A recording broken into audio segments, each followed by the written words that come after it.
Whether you already live in Newberg or you're planning on moving here, you've probably seen that there's an issue with affordable housing. Now, this is not just Newberg. This is pretty much everywhere across the board. But today I'm going to be showing you some new developments that are taking place that are going to make housing a bit more affordable in Newberg. So I'm in front of the City Hall.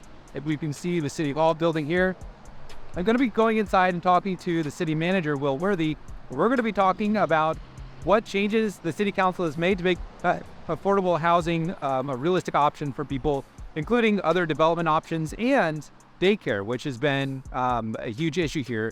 Oregon, especially this area, is known as a daycare desert. So we're going to go ahead and go in, talk to Mr. Will Worthy, who you may have seen before, and talk about affordable housing and SDCs in Newberg.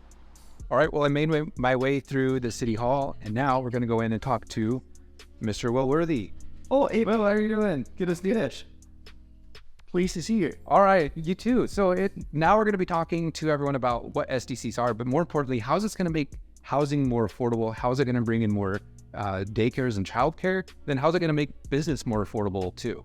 Okay, so if you want to build a house or you want to build a factory, the city has to charge you SDCs in order to pay for infrastructure, pipes and roads, either the stuff we've already got or the stuff we're going to need to get. And the models for these are really complicated, right? Like, it's not just like, oh, it's this simple thing. The models are uber algebra, and they are also regulated by the state since 1989. Right. So you and the city council have come up with some clever ways to make changes to these rules. And actually, you did a lot of research, a lot of looking at, okay, how can we make this fair?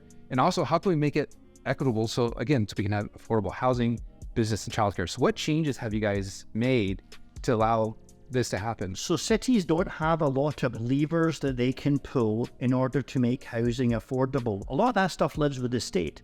But what we could do, and we did do, is we looked through all of our data and we removed projects that were already complete. We sharpened our pencil on the numbers, and we were able to bring down several of the SDC rates just based upon things that we'd already built. Yeah. We also came up with some programs that we're going to launch to have certain specific effects. So when we're talking about SDC, so say a builder's coming in, he's building a house. What kind of money are they going to be spending on average on these SDCs? So there's no average. Okay. Because some buildings are large and some are small. Sure. Just say like a house, like a 2,000 square foot. A house under the new model might be more like about $18,000 for all told. Okay. Which means that's a reduction of perhaps $4,000 or $5,000 over what the current model is. Okay. Now, I'm going to give you data that you can also share with everybody showing what an average house would do. Okay, great. And I'll put that up on the screen so you can see what that data is. But there's more. But there's more. We're also, for very small houses, to make entry-level housing the type that young people or people downsizing might want, 1,000 square foot or less, they're going to receive a 75% SDC discount. Which is really significant, right? That could be $10,000, $12,000. And so bigger houses are going to cost a little bit more, though, to make up for that gap. Correct. In order to make it revenue neutral, because we still have to build the pipes in the streets. Yes, those are not free. They're not free. Things over 2,200 square feet are going to face a small 0.25 increase in their SDCs. So we'll probably be seeing a lot of 2,100 square foot homes being built. It's possible, but of course we're hoping for some of those 1,000 square foot homes. Yeah, and I think that'll make a huge difference because a lot of people don't need anything more than like a 2-bed, 1-bath home. And exactly, if it's more affordable to build, it's more affordable to sell. Especially if it's a young person who's already got tons of student debt. That's some of the people we're thinking about. Yeah. The other thing is childcare. So people moving here are like, well, I've got a job, but now I need someone to take care of my kids, and we're in a childcare desert, which the definition of that exactly, I'm not sure, other than, I think it's like, there's less than like 1/3 of the amount of kids that need to be in childcare. And or the person's having to drive for 25 or 30 minutes to find childcare, which makes it really hard for their life.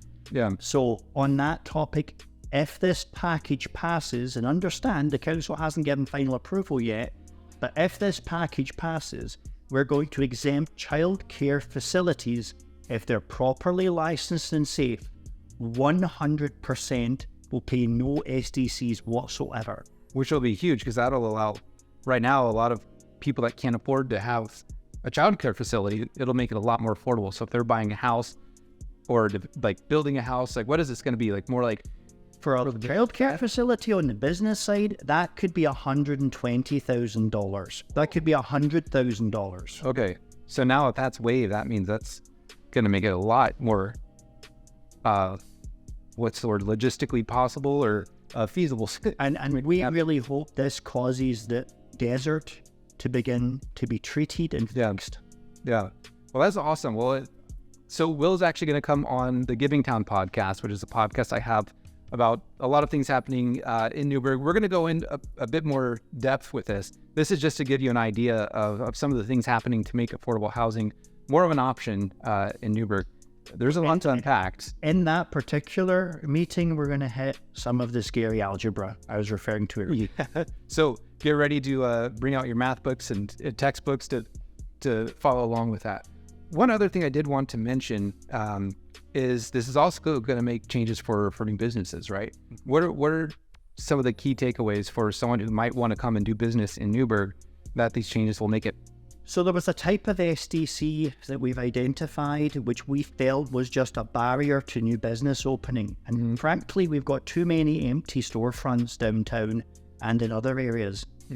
If we have a business that's just changing its function because there's new owners, we're going to waive entirely the transportation SDCs. I'm not getting into the math, but the transportation SDCs, they caused a lot of charges and they were a barrier to business and they weren't really raising any revenue for roads and pipes. Gotcha. So they weren't doing anything anyway. They were stopping business from coming. So we're going to remove the fees that are stopping business from coming that don't even help the city. Correct. What it sounds like. Awesome. Well, it's going to be a lot of good stuff. Will's going to be going around town sharing at different Rotary clubs and city clubs, things like that. And again, we'll have the podcast where we go into a little bit more depth.